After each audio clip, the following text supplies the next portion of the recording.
अमावस्या की घनी काली रात थी। आकाश में बादलों का शोर गूंज रहा था और शमशान में जलती चिताओं की लपटें हवा को थर्रा रही थी। वातावरण इतना भयावह था कि मानो स्वयं हवा भी भाई के कारण स्थिर हो गई हो। दूर कहीं सियारों की करुण पुकारें सन्नाटे को और गहरा कर रही थीं। इसी रात उज्जैन के पराक्रमी महाराजा विक्रमादित्य हाथ में नंगी तलवार लिए भीषण वन से होकर गुजर रहे थे। उनका लक्ष्य था वो प्राचीन वृक्ष जिस पर बेताल का शव लटका हुआ था। राजा ने शव को उतारा और अपने कंधे पर रखा। तभी शमशान की निस्तब्धता को चीरती हुई बेताल की खनकती हुई हंसी गूंज उठी। बेताल रहस्यमय स्वर में, राजन विक्रमादित्य, आप सचमुच अदम्य धैर्य के धनी हैं। ऐसी भयावह रात्रि में जब जीव जंतु भी अपने आश्रयों में सिमटे हुए हैं, आप एक शव को लेकर इस मार्ग पर अग्रसर हैं। ये अद्भुत है। क्या ये सब उस तांत्रिक के आदेश का पालन करने हेतु है? बेताल, राजन, ये मार्ग अत्यंत लंबा है। समय के व्यतीत होने हेतु मैं आपको एक कथा सुनाता हूँ, परंतु मेरी एक शर्त है। यदि आपने कथा के दौरान कोई उत्तर दिया तो मैं तत्काल अपने स्थान पर लौट जाऊंगा, और यदि कथा के अंत में आपने मेरे प्रश्न का उत्तर जानते हुए भी न दिया तो उसका परिणाम अत्यंत भीषण होगा। तो सुनिए, आज की कथा है राजा और साधु की प्रतिज्ञा। कनकपुर राज्य की कथा। बहुत समय पूर्व कनकपुर नामक एक सुंदर और समृद्ध राज्य था। वहाँ के राजा महाराज प्रताप सिंह अपने सत्य, धर्म और न्यायप्रियता के कारण तीनों लोगों में विख्यात थे। उनके शासन में शांति और समृद्धि इतनी थी कि शेर और बकरी भी एक ही घाट पर पानी पीते थे। एक दिन दरबार में एक तेजस्वी साधु पधारे, महायोगी विश्वनाथ। सूर्य के समान तेज, विशाल जटाएं और हाथ में कमंडल। उनका व्यक्तित्व स्वयं में दिव्यता का प्रमाण था। राजा प्रताप सिंह विनम्र स्वर में, ऋषिवर, आपका कनकपुर में स्वागत है। कृपया आज्ञा दें, मैं आपकी क्या सेवा कर सकता हूँ? साधु विश्वनाथ, राजन, मैं विंध्याचल पर्वतों में एक महायज्ञ कर रहा हूँ जो विश्व शांति और आपके राज्य की सुरक्षा हेतु अत्यंत आवश्यक है, परंतु आसुरी शक्तियाँ निरंतर विघ्न उत्पन्न कर रही हैं। मुझे एक ऐसे रक्षक की आवश्यकता है जो यज्ञ की पूर्णाहुति तक अपने शस्त्र सहित अविचल खड़े रहकर रक्षा करे। क्या आप ये दायित्व स्वीकार करेंगे? राजा ने बिना क्षण भर विचार किए उत्तर दिया। राजा प्रताप सिंह, ऋषिवर, मैं अग्नि और जल को साक्षी मानकर प्रतिज्ञा करता हूँ कि आपके यज्ञ की रक्षा मैं स्वयं करूंगा, अपने अंतिम प्राण तक। साधु मुस्कुराए।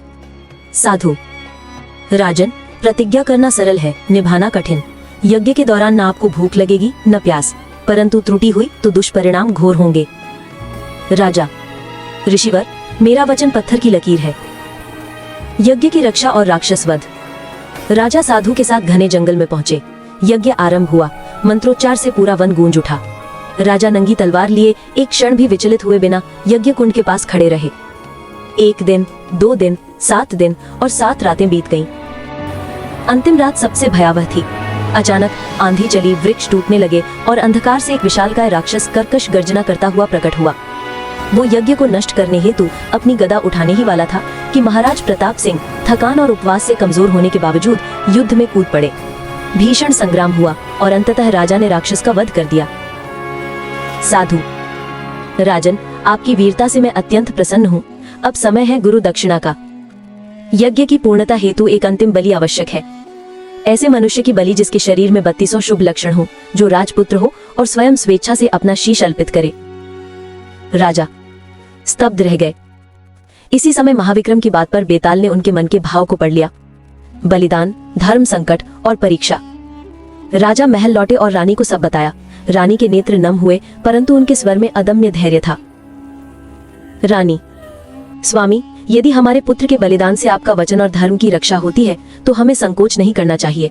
पुत्र पुनः प्राप्त हो सकता है, परंतु खोया हुआ वचन नहीं। और नन्हा राजकुमार, उसने हंसते हुए कहा, आर्यवर्धन, पिताश्री, यदि मेरे शरीर से कोई दैव कार्य सिद्ध होता है तो ये मेरा सौभाग्य है। अगले दिन राजा, रानी और राजकुमार साधु के आश्रम पहुंचे। राजा ने तलवार उठाई और राजकुमार ने मुस्कुराते हुए अपना सिर झुका दिया। माता पिता के आंसू गिरे, परंतु उनके हाथ नहीं कांपे। तलवार चली। राजकुमार का शीश भूमि पर गिरा, परंतु उसके होठों पर मुस्कान थी। उसी क्षण साधु जोर से हंसे और अपने दिव्य बल से राजकुमार को जीवित कर दिया। साधु, राजन, ये केवल परीक्षा थी। आपने प्रतिज्ञा के लिए अपने सर्वप्रिय का त्याग करने का साहस दिखाया। आप सफल हुए। बेताल का प्रश्न और विक्रमादित्य का उत्तर। कहानी समाप्त हुई। बेताल कुछ पल मौन रहा और फिर बोला, राजन विक्रमादित्य, बताइए, इस घटना में सबसे महान त्याग किसका था? राजा का, रानी का या उस बालक राजकुमार का? विक्रमादित्य ने शांत स्वर में उत्तर दिया, राजन विक्रमादित्य, राजधर्म और पत्नी धर्म अपने अपने कर्तव्यों से बंधे होते हैं, परंतु वो बालक जिस पर न प्रतिज्ञा का भार था न धर्म की गहरी समझ, फिर भी उसने निस्वार्थ प्रेम और भक्ति के कारण अपना जीवन अर्पित कर दिया। अतः सबसे महान त्याग उसी बालक का है।